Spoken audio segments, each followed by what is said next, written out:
Sot do të flasim për nenën ose emri i saj botanik Amaranthis.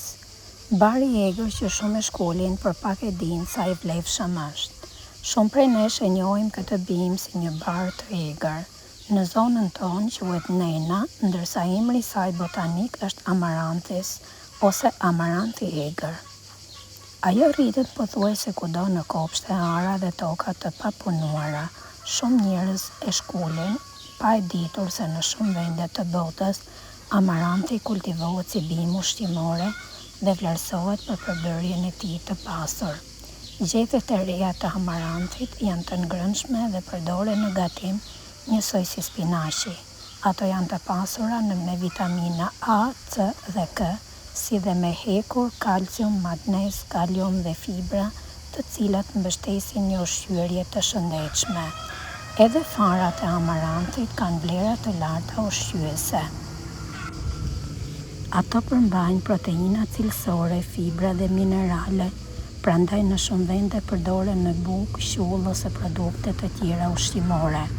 Studimet shkencore kanë treguar se amaranthi përmban shumë përbërës bioaktiv, si polifenole, flavonoide dhe karotenoide. Këta përbërës veprojnë si antioksidant dhe ndihmojnë në mbrojtjen e qelizave nga stresi oksidativ.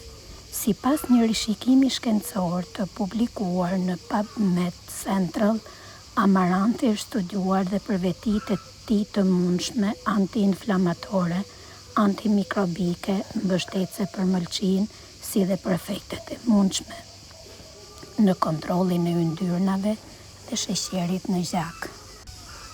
Disa studime laboratorike dhe në kafshë kanë treguar gjithashtu se ekstraktet e disa llojeve të amaranthit mund të frenojnë rritjen e disa qelizave kancerogjene dhe të nxisin apoptozën, procesin natyror të vdekjes së qelizave të dëmtuara.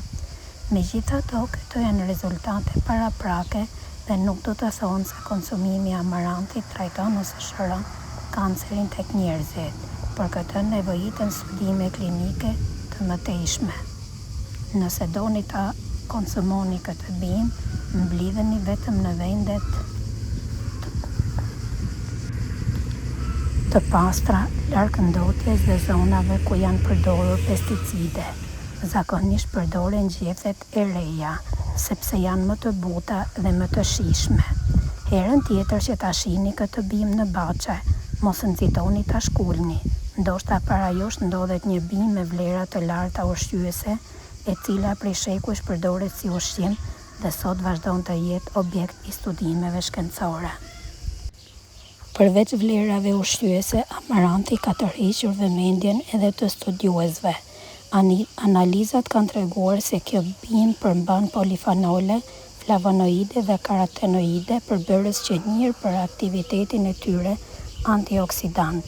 Antioksidantët ndihmojnë në mbrojtjen e qelizave nga stresi oksidativ.